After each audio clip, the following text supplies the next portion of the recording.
All things bright and beautiful.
Let us rejoice and be glad that we're in it.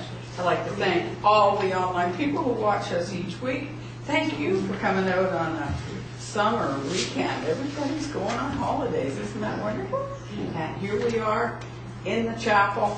And I say, God loves you. So do we. Give your neighbors a hug and say, glad that you got over here. This is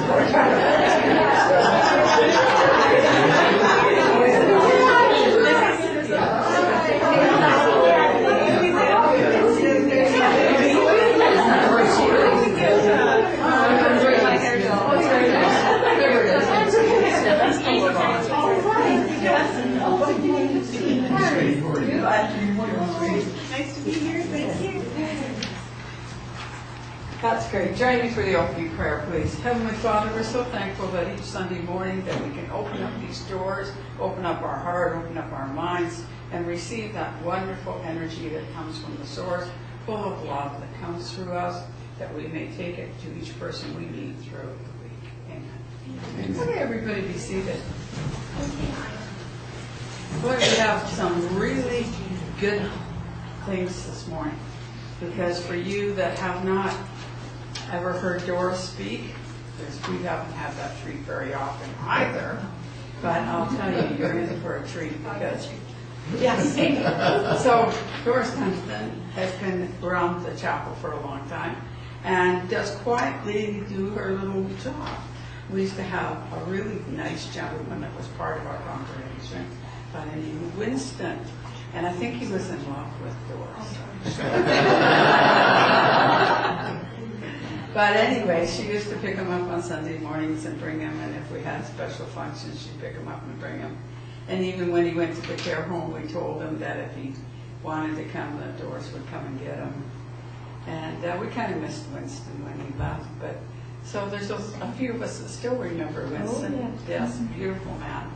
And so I'd like to kind of introduce you to Doris. She's kind of one of our angels on the rock. And I'm just so pleased to chair for her today. And we're going to have Karen share, and it doesn't say who it is here, but who it really is Kathy Smith. And Kathy's going to Karen share, and that will be a very interesting, wonderful portion of our program too. So in the meantime, let's sing one more real Ralphie song with our beautiful Celia. that makes us sound so good. She does. Yes, and I've got the number down there. How smart is that? He's got the whole world in his hands. Oh, yes.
Okay, so I'd like to just ask our dear friend Doris if she can come up here and share what she has to share with us.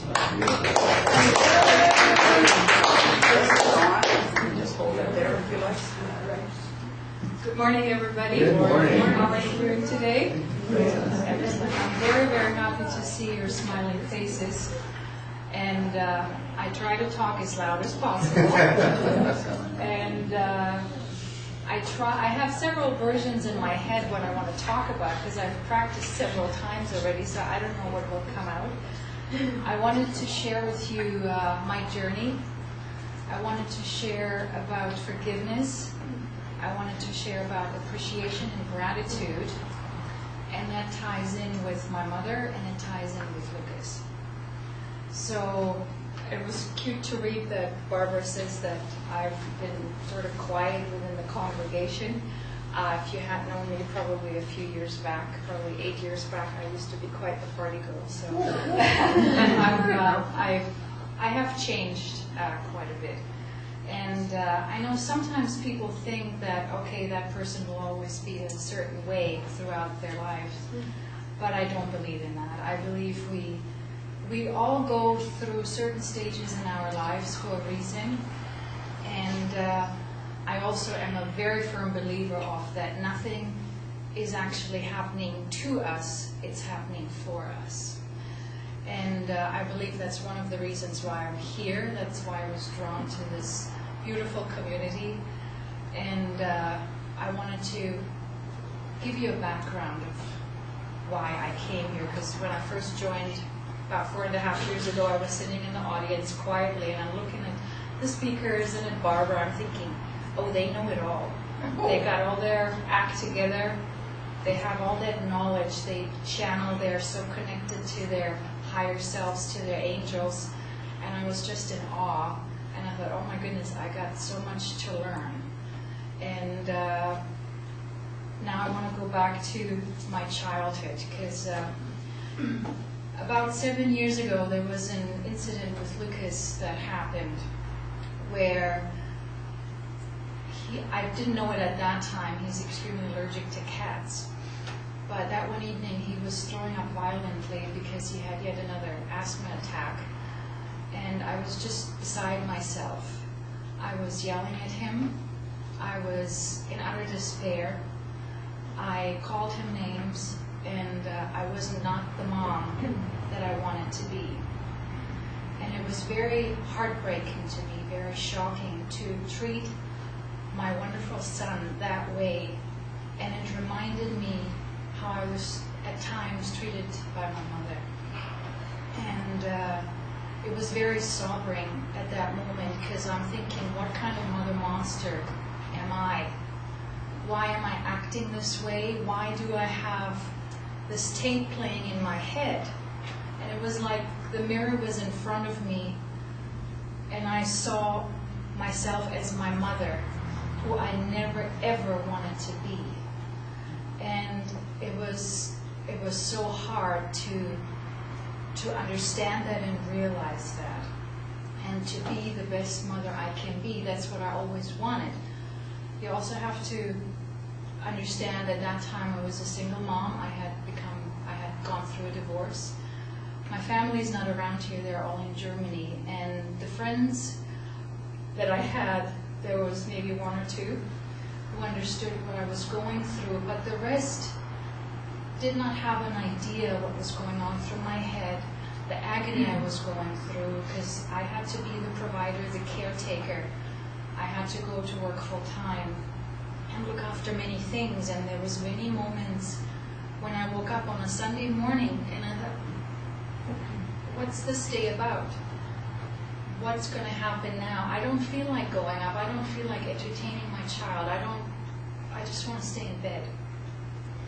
And it just became stronger and stronger. So of course, to let out that emotion, I couldn't deal with it myself, so my son was a good target for that. So while I was crying at that evening, and I went back to bed, and I felt sorry for myself, and I felt very sorry for Lucas.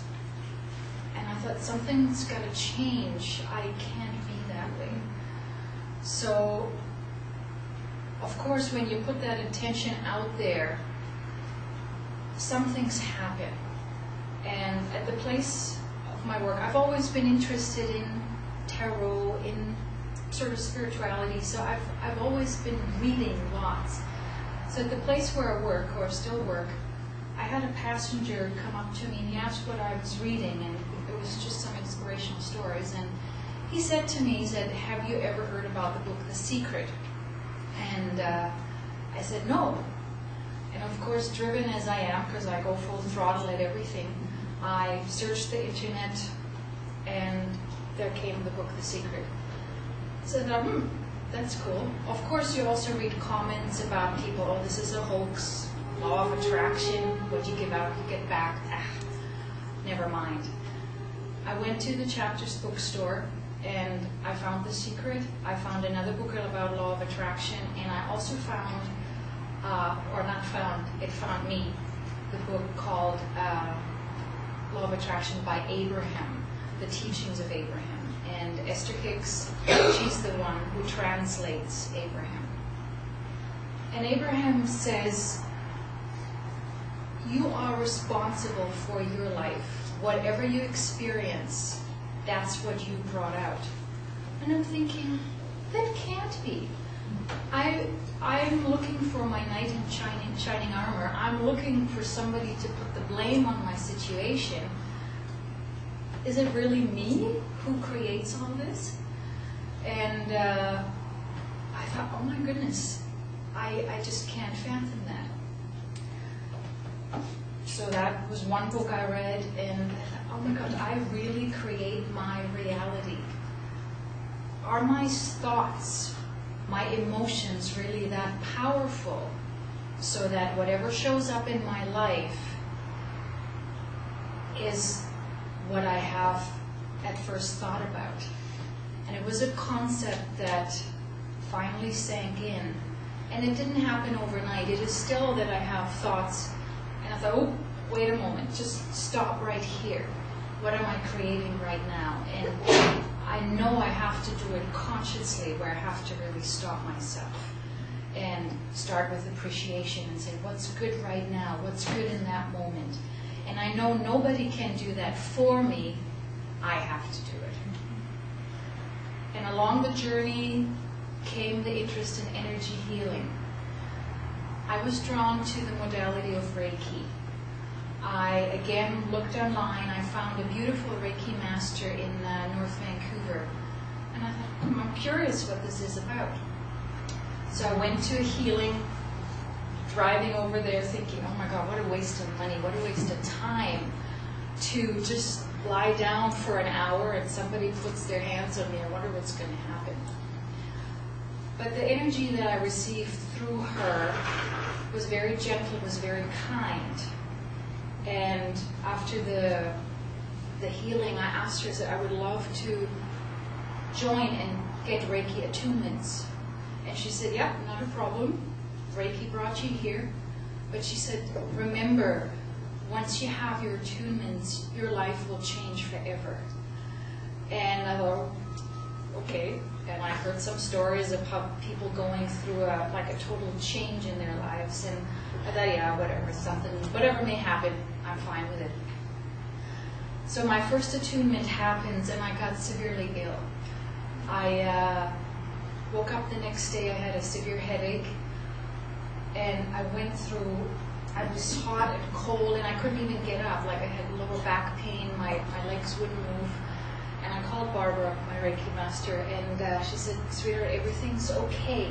Your body's releasing. Your body's releasing the hurt, the guilt, whatever may have happened to you in this life or in previous lifetimes. And it took several months to get over that, to heal and let go. And then I continued throughout the year and finally go through the attunements 2 and 3 and became a Reiki master.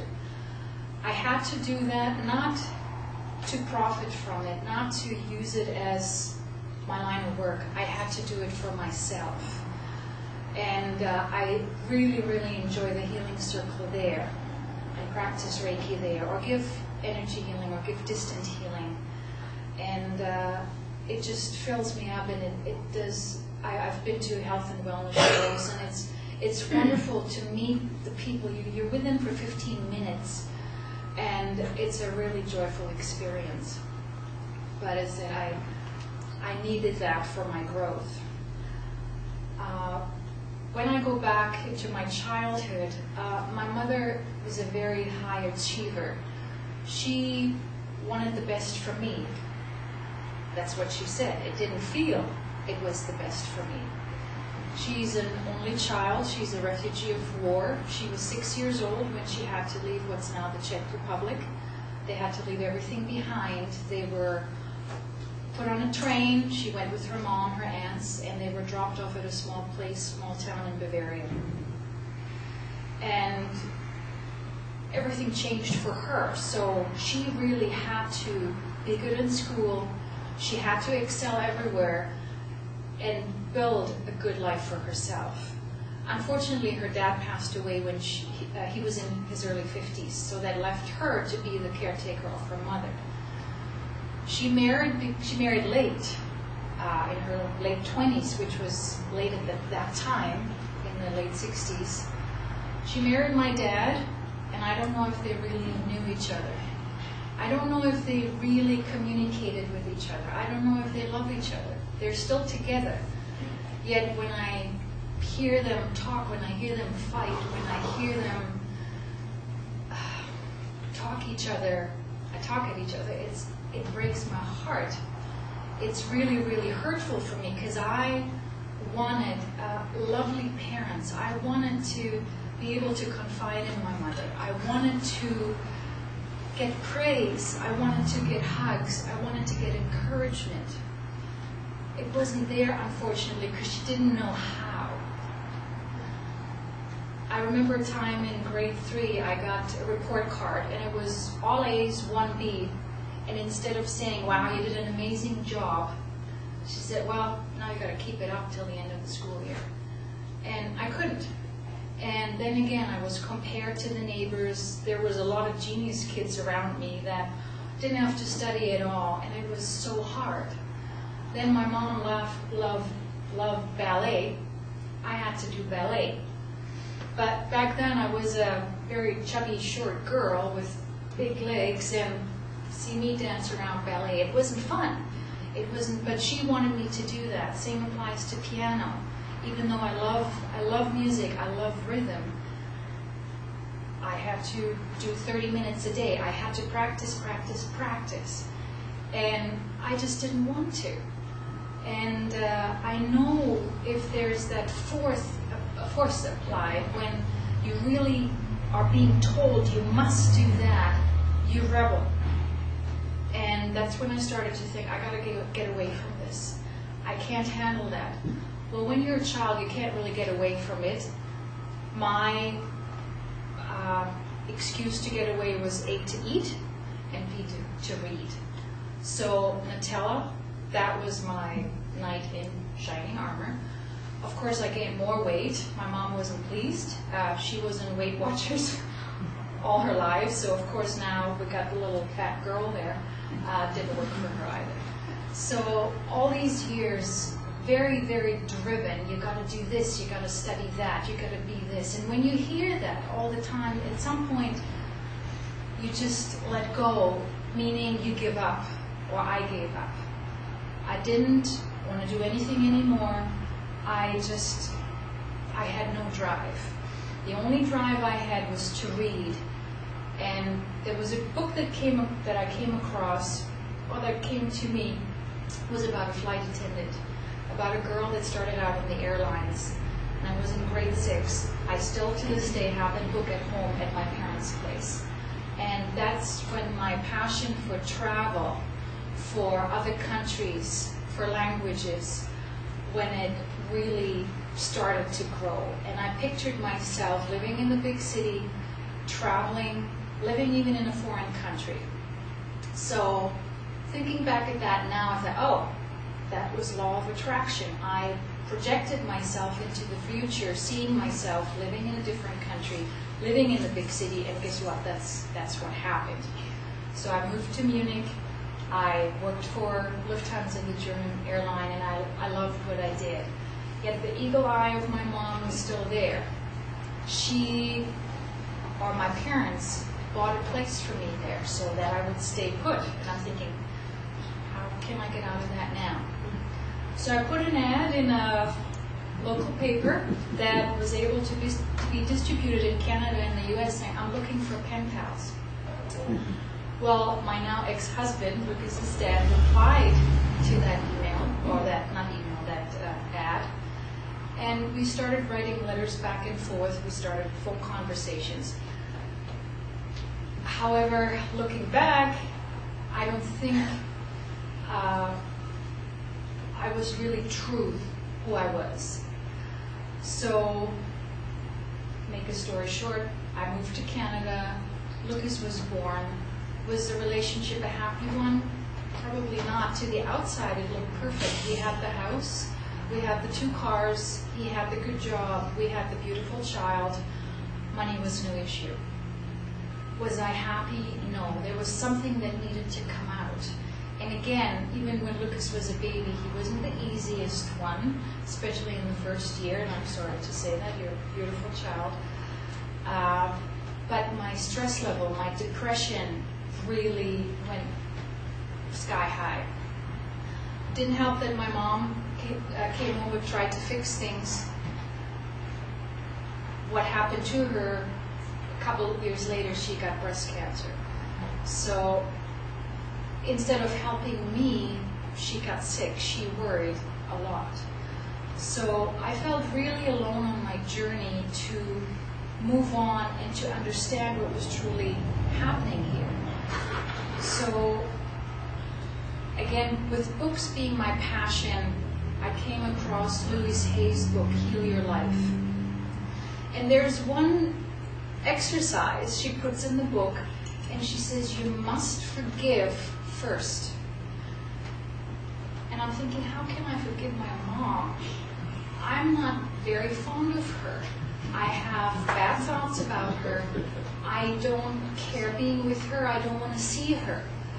How can I really forgive her and let go? But somehow there was the strength in me to do an exercise. And the exercise was place the person on a stage shine the light on her, and you sit in the audience, and you start talking to her. You start forgiving her. And I did that, and I remember I was at work, and I did that for an hour, and I cried so hard, because all these memories surfaced about what I've heard, what happened to me. But I was able to let go. I was able to get a release. So along came another technique, which is the emotional freedom technique, or tapping, where you're able to let go of things. So all these wonderful modalities showed up in my life, and I'm truly, truly thankful that they all are here.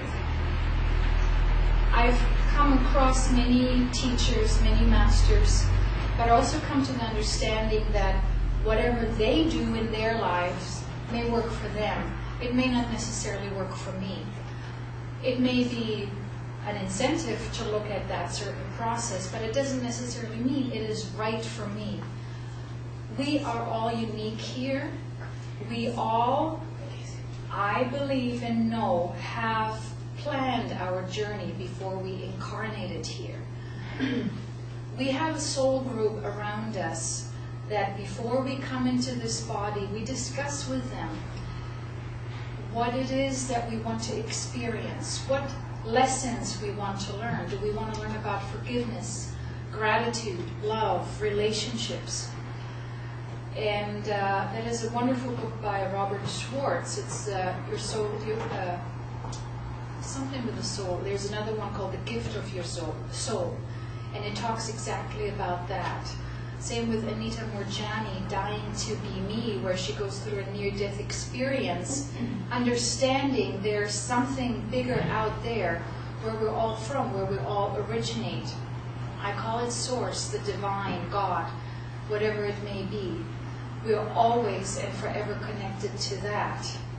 And I ask you to please, please always remember that. You're never alone here.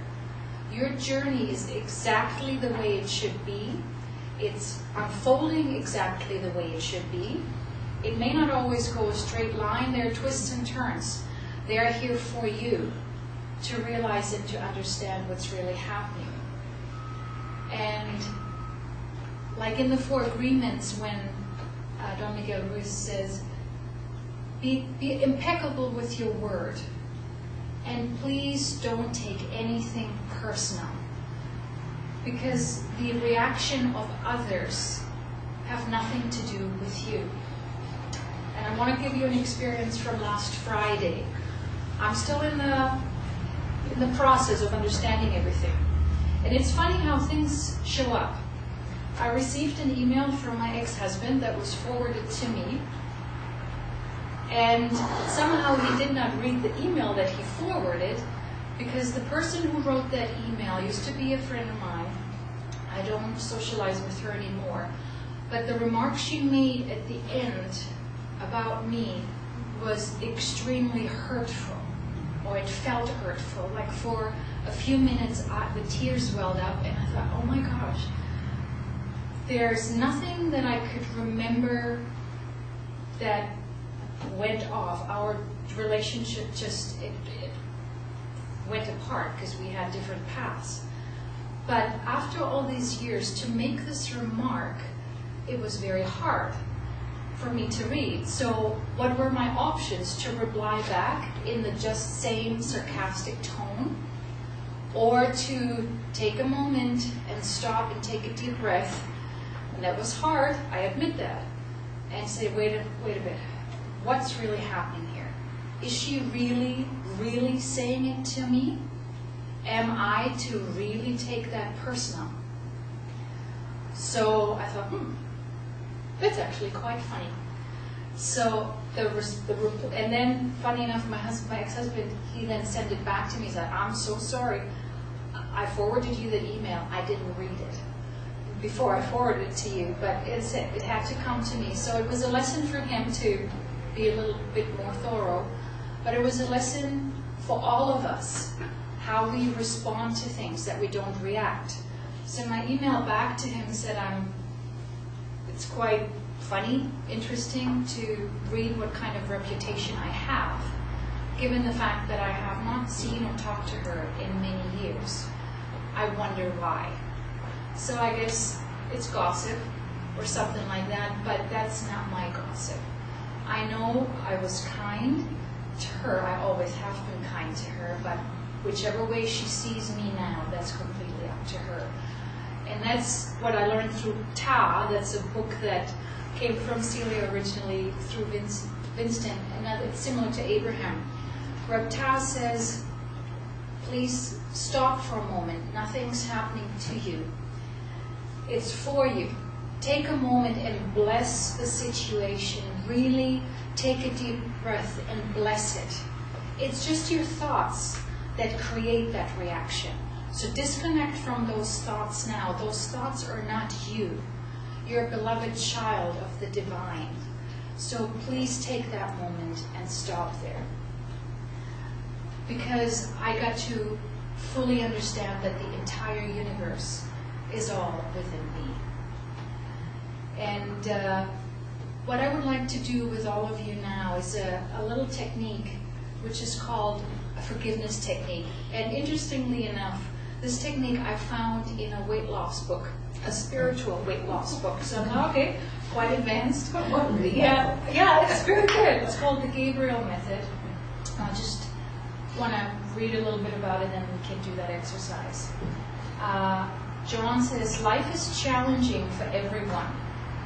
We are all trying to satisfy our needs in one way or another.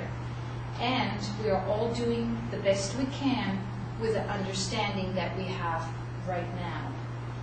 Everyone has selfish needs and noble needs.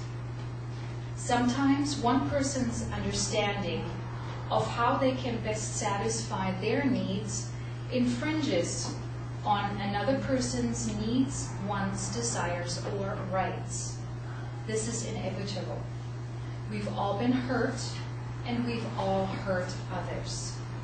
Some hurts are inexcusable. However, blaming others and failing to forgive them serves no one, least of all you. Forgiveness is an act of letting go, an act of release. We release the pain, the hurt, and the wrong. Judging yourself is just as bad as judging someone else. Our thoughts are a powerful force, and what you pay attention to, you empower. Judging yourself only serves to strengthen your shortcomings. Forgiveness is a magnanimous act. It makes you feel good about yourself, which makes you feel more deserving of good. So I invite you to do this technique on your own at home at a quiet moment when you close your eyes, and all you do is say the word forgiveness. You say it slowly several times. You say forgiveness. Imagine every cell of your body saying the word in unison, forgiveness. After a while, certain people will come to mind that you need to forgive. Forgiveness. I forgive. As people arise in your awareness, say that you forgive them. Imagine that every cell of your body forgives them. And please do not forget to forgive yourself. I forgive myself. Practice this once in a while. And similar to that forgiveness technique is the appreciation technique. Take a few moments or minutes before you go to bed at night. Close your eyes and say, I appreciate, I'm grateful for. Say it slowly several times. And people come to mind, things come to mind. And it is so important that we value, that we appreciate everything that is in our lives. There's no good or bad, no right or wrong. Again, it's here for you, for your growth, for your understanding. This is your journey, And it's not a coincidence that you're here. You are beloved children of the divine. You're part of the divine. And I ask you to please, please remember that, to keep it in your hearts for a very, very long time, forever. You're not here the first time, you're not here the last. And I'm very, very thankful to have you all here to listen to what I have to share. Remember, that's my journey. Your journey is different, but it's just as beautiful as everybody else's. So thank you very much. God bless you.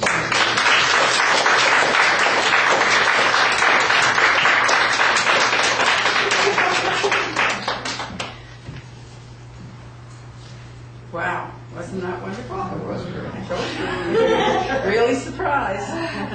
Yes, it's really wonderful. One of the things that I have to kind of add to that is the fact that I also had a very challenging parent in my mother. And I got to a point that not only was I able to forgive her, but I got to a point where I am able to say thank you that she sacrificed her walk this time upon the earth to be what she was to me so that I would learn those lessons that were for me. So how good is that? It's so wonderful. And that just really is where the healing starts, with yourself and with them. And the gratitude there with all the people that come to teach you a lesson. Just be grateful. Whatever they did that may not have been kind, may have been their sacrifice to have to do that, to be what they needed to be for you. We are healing ministry, and we have an area at the back there that if people would like to sit there, our healing facilitators will come and place hands on you. If you just like to sit quietly in meditation, you may do that as well, and just allow the nice energies to come to you. Because we know that where people are gathered together of the same mind, it adds 10 times the power each time. So the intention of healing is bringing from the source that 10 times power for each person here. So I will put on the meditation and just move to the back.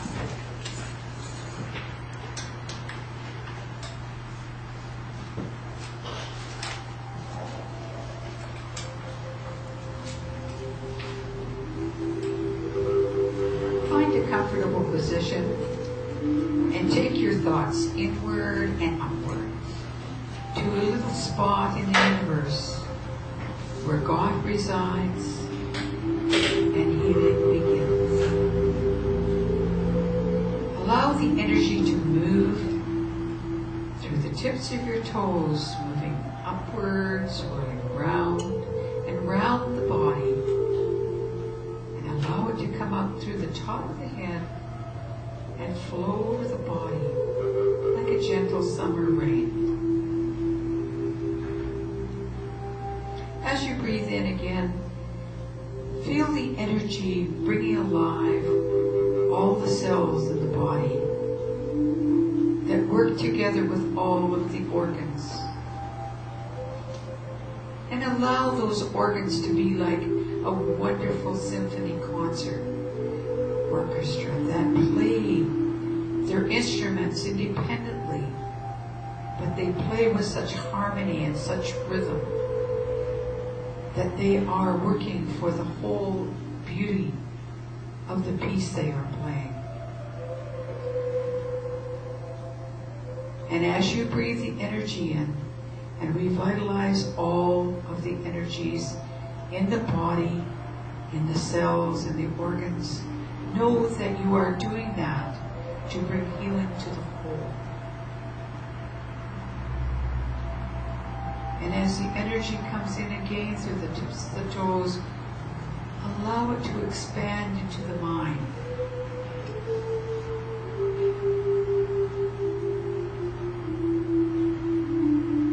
Let the mind open and be receptive. Let the mind be positive and be healthy, so that it may touch the dreams, the ideas that God has to make you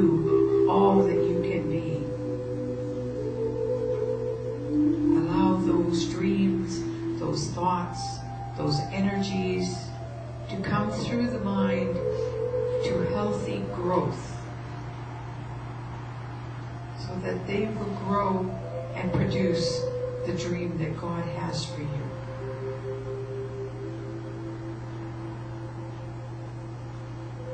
Breathing in again, allow yourself to come in touch with the Spirit, that part of yourself that is always perfect. And allow the Spirit to communicate to the mind and the body what it needs for this journey that it is having in this physical existence.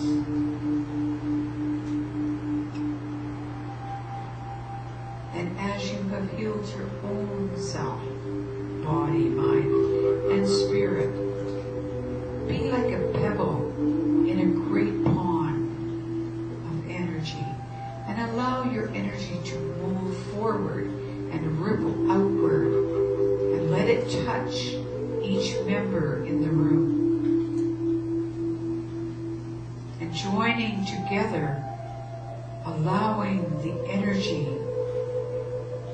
to draw through everyone to facilitate the healing.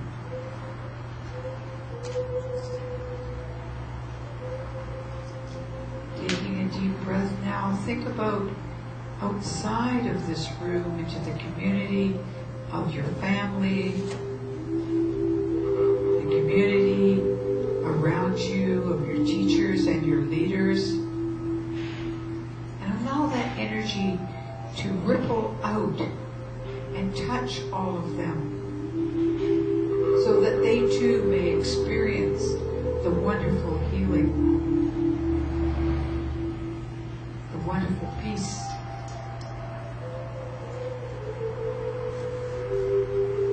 Allow that energy now to go forward into the world, and not only touch the world's leaders, but to touch the animals, the vegetation, the waters, the atmosphere, so that they may be healed. And let us be thankful to the animals and the vegetation and the minerals that give of themselves and serve us so greatly and feed us so well.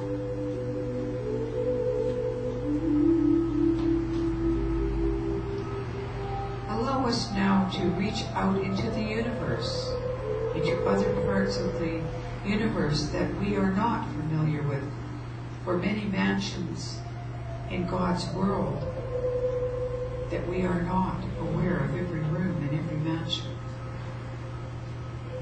But we send love and we send caring, for God promises us that love and healing is never ending. And all we need to do is ask, and the energy will follow the intention of the thought, and the healing will begin.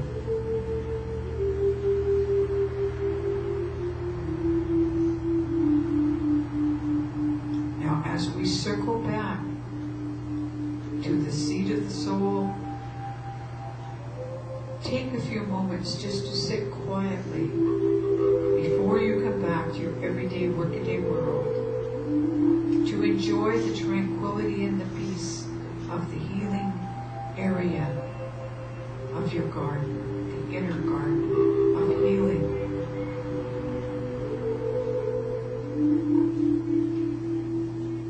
And know that you may visit here at any time, and God has promised the love and the healing is never ending.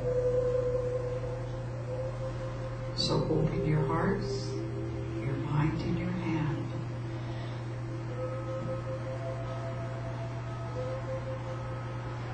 God bless you, and He sends His angels to keep after you.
facilitators from both sides, from the spirit side and from this side, that help bring the energy from the source to help you build your own self.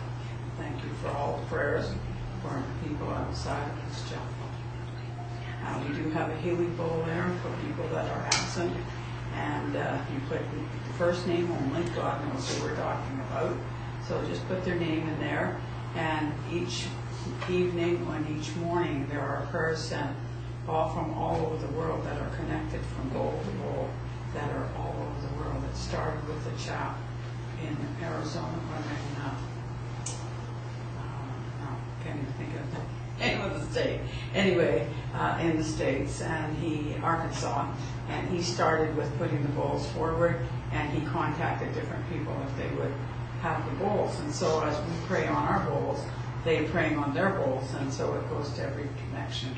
And so that is just so wonderful that you're getting a real healing chain, and that's just something that is something blessed for all of us. Now we have our care and share portion, and we have Catherine Smith. Kathy.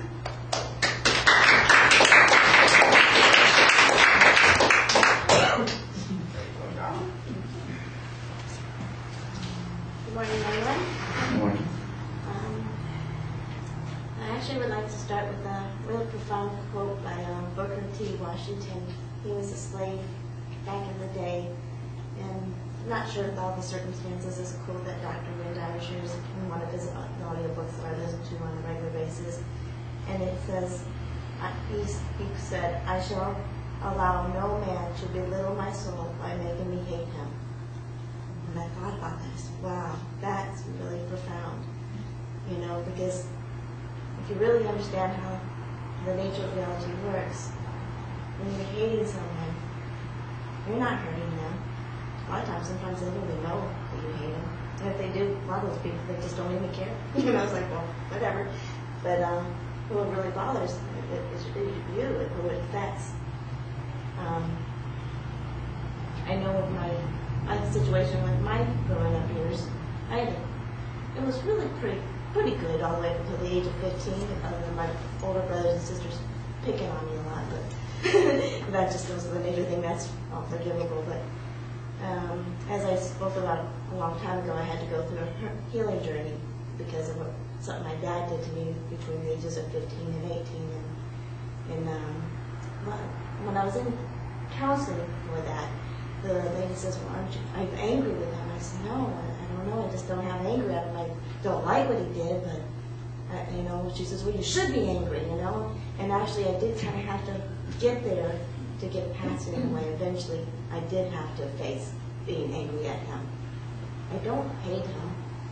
I had a forgiving moment at a gas station one time. I just listened to something on my audiobooks, and it said how to forgive someone.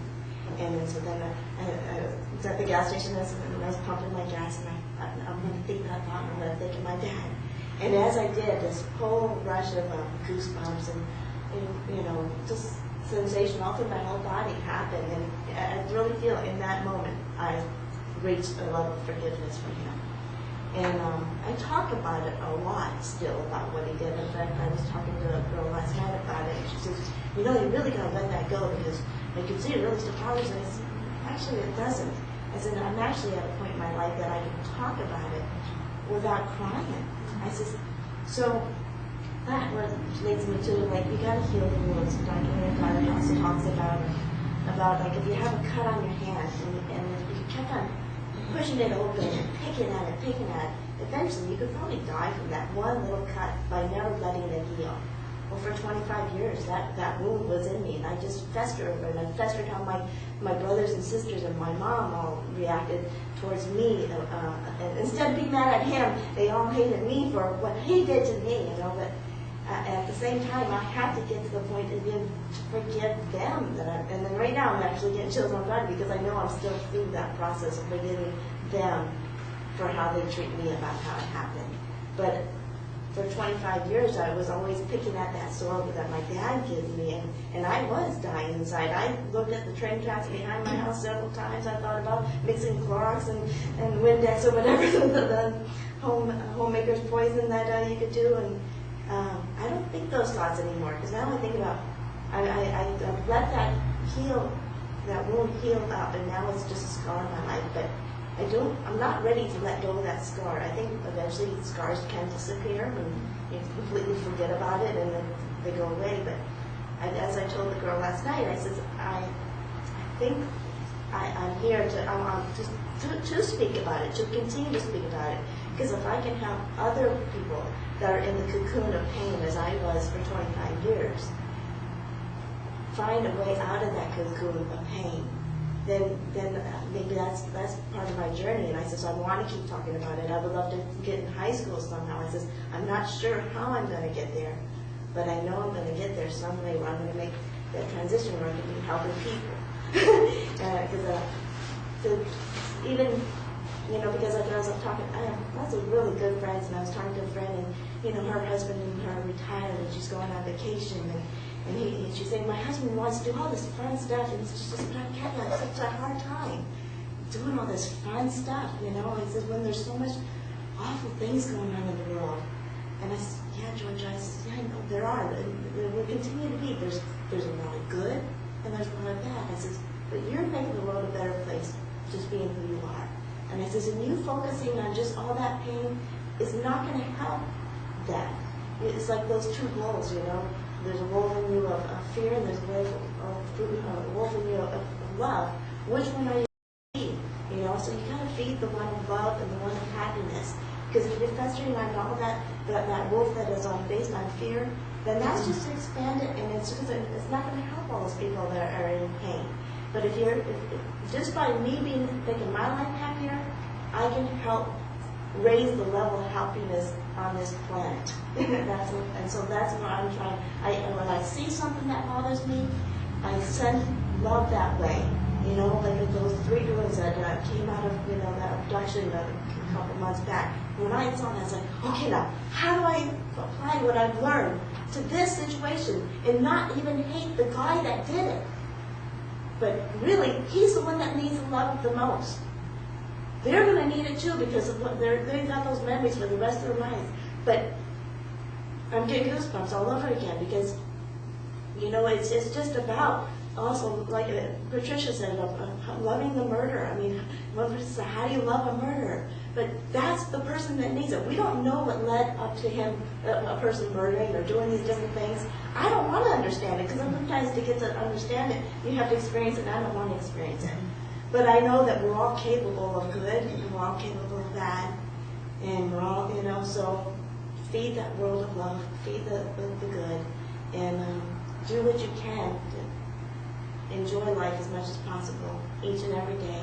Even on the way to church here today, I was looking at it, and I said, you know what? Just looking around and seeing all the different colors, that's one reason right there to be thankful that I can see the colors, all the different colors that are just in front of me. It's not black and white. Look at it. It's not just grays, different shades of grays, and it's colors. Look at it. Just in this room, all the different colors, there's so many things that you could be thankful for. And I too, I get sidetracked, and all of a sudden I find that I'm festering about something in my life, and I said, whoa, Kathy, what are you doing here? And I said, you have choice, okay, so apply what you've learned. And so then, take that. So I always have a choice to step back and observe my life. And I just, I had a moment with my son a couple of weeks back where he was saying things to me that I knew were the opposite of what I've been trying to do with him. And again, apply what you learned, Kathy. Don't like start saying, well, I didn't do that, blah, blah, blah, blah. So then I just wrote back. I said, Brandon, I feel your pain. I love you. And we can talk about this more, or you can just, I love you. Just know that I love you. And then he just wrote back like 2 hours later, I love you. And that was the end of it. And then we didn't talk about it anymore.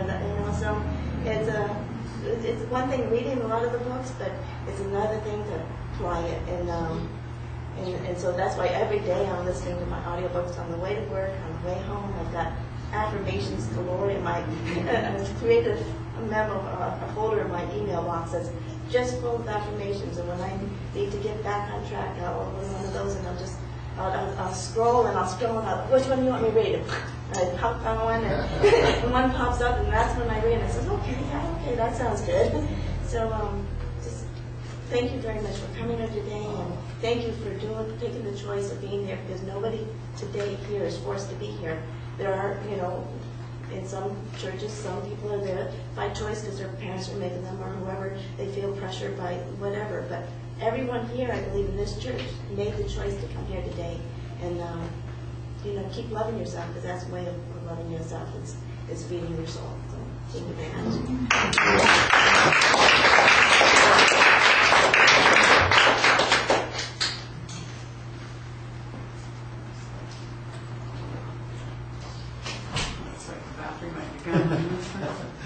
Anyway, can you still hear me? Yeah. Okay, that was really great, Kathy. Yeah, it's interesting how things always fit in, isn't it? That we don't talk to each other what we're going to say. I didn't have a clue what you're going to talk about. And it all seems to come together. And I was watching Dr. Schuler's program this morning, very much the same type, like on Power of Power. Very much the same kind of theme, how we actually are the destiny of our makers of our own destiny. And depends on how we accept something, how we receive something, changes how it come up against us. So great. We have some wonderful things going on, of course, through the week. Ramona's doing the Wednesday night meditation. If you haven't been out to that, do try to get out. We also have the last of the sessions that we've been doing on 4 weeks on this one, and have some really interesting experiences that we had last week when we did some blind building. I don't know if anybody's ever done that, but we had pictures of people who had passed away that are famous in envelopes that were sealed, and no marking on the envelopes in any way, so that I didn't even remember which envelopes were which. And the students were taking that and then writing down a number of things that they were picking up. And it was just amazing how close some of them came to was inside the envelope. And we did the same thing with an article inside of a bag, and inside of a little cloth bag. And they had to hold that first and then talk about the person who owned it and how they received it. It was just amazing, amazing. I'm just so thrilled with that class. And of course, we have membership if anybody would like to join. We do have our annual general meeting coming up at the end of July. So if you want to be part of that, I would advise that you join. Do we have any anniversaries or birthdays this week? My son's birthday on July 2nd. Okay. Well, I'm sure online that we probably have a birthday, and I have a daughter-in-law that had a birthday this week. Happy birthday, happy birthday, we love you.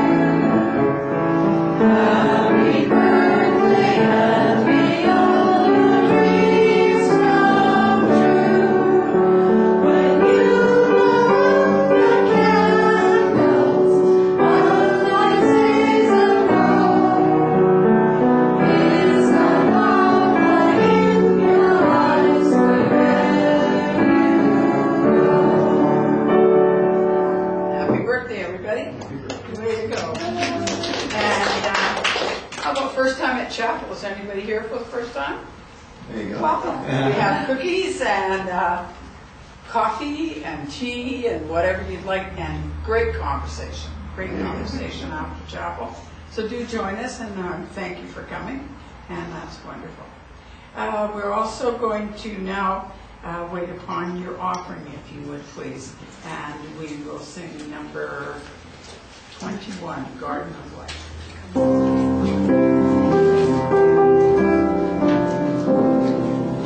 Prosperity.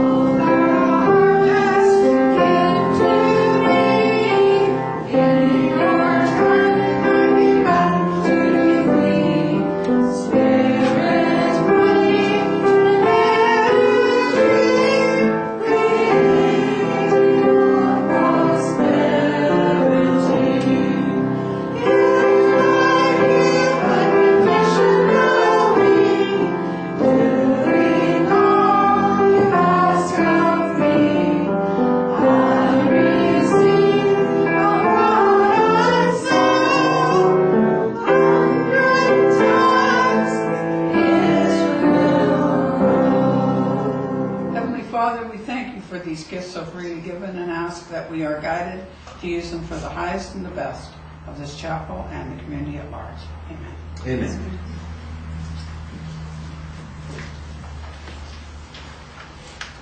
Okay, now we're going to come to the part that's a little different. So people that maybe have not been here before don't know that this is the part that's a little different than it is in regular churches, I guess, or more Orthodox churches.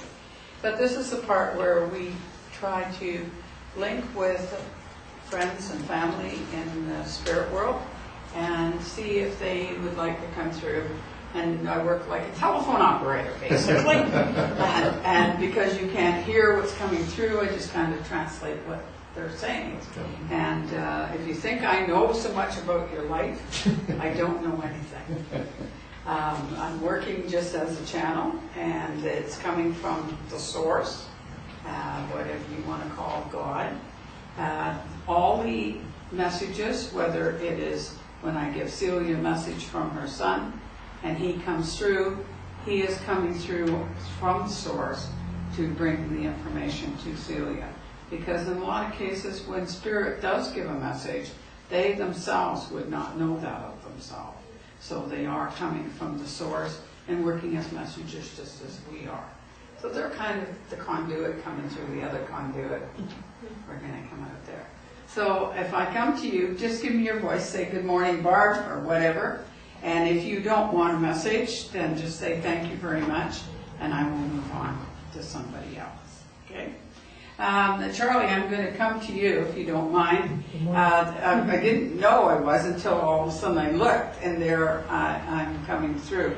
There is a lady that's coming through in spirit, and it's interesting because we've had your grandfather come through before. I don't think I've had this lady come through before. And it's interesting because she has much the same shape of face as what you have. So if you go back in the family line, you might find that there's a female that has very much a similar kind of look to what you have.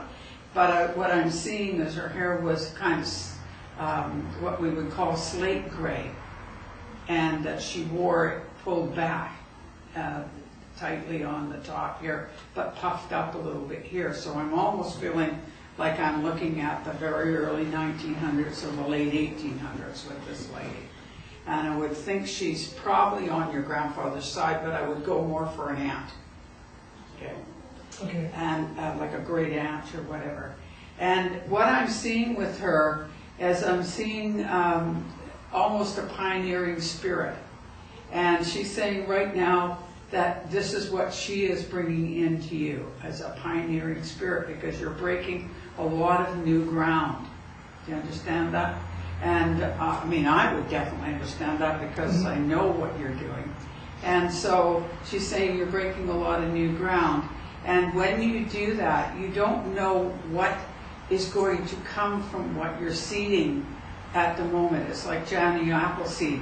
I'm almost seeing them with a little pack going through the United States, dropping apple seeds here and there. And so I feel that a lot of it is what you're seeding out there right now. You're not really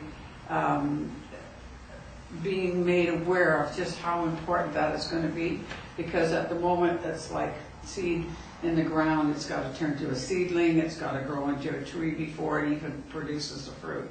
So I would say what you're doing now is over a period of, and they're giving you between 5 and 7 years, that the work that you're going to do over the next 5 to 7 years in that area. And I do feel the United States, because Johnny Appleseed was connected with the United States.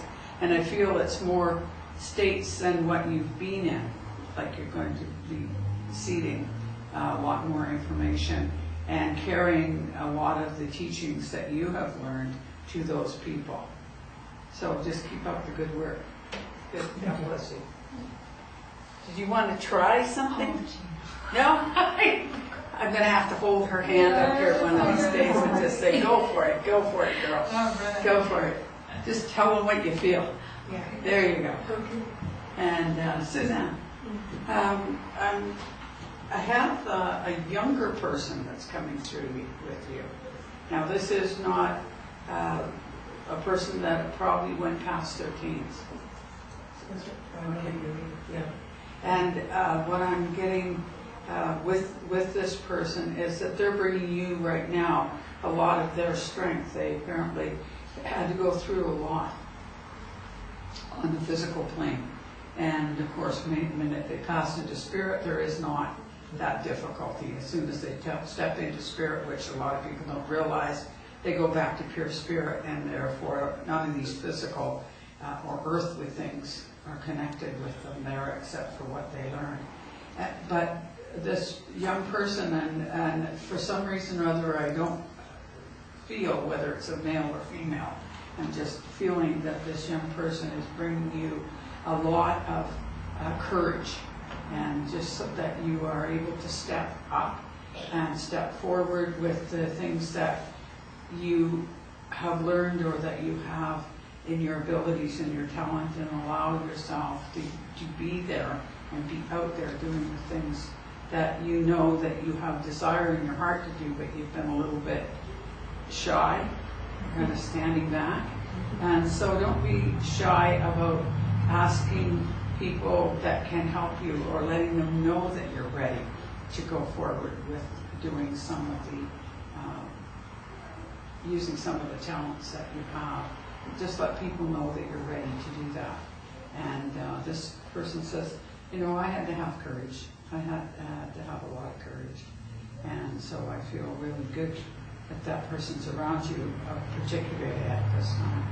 They do, you know, step back sometimes, but at this time, and I'm saying he, but I don't know if it is, stepping forward and around you right now to give you that extra strength.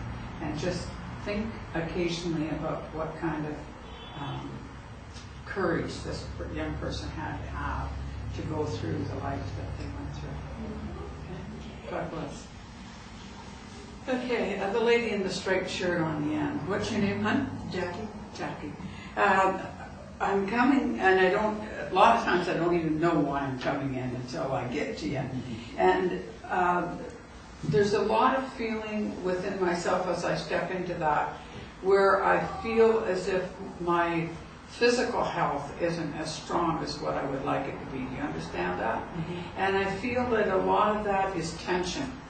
A lot of it has been stressful situations that have been around you. And really, we can kind of look back 2.5 years ago when these stressful situations started and you went through a great deal of stress. And a lot of times when we have physical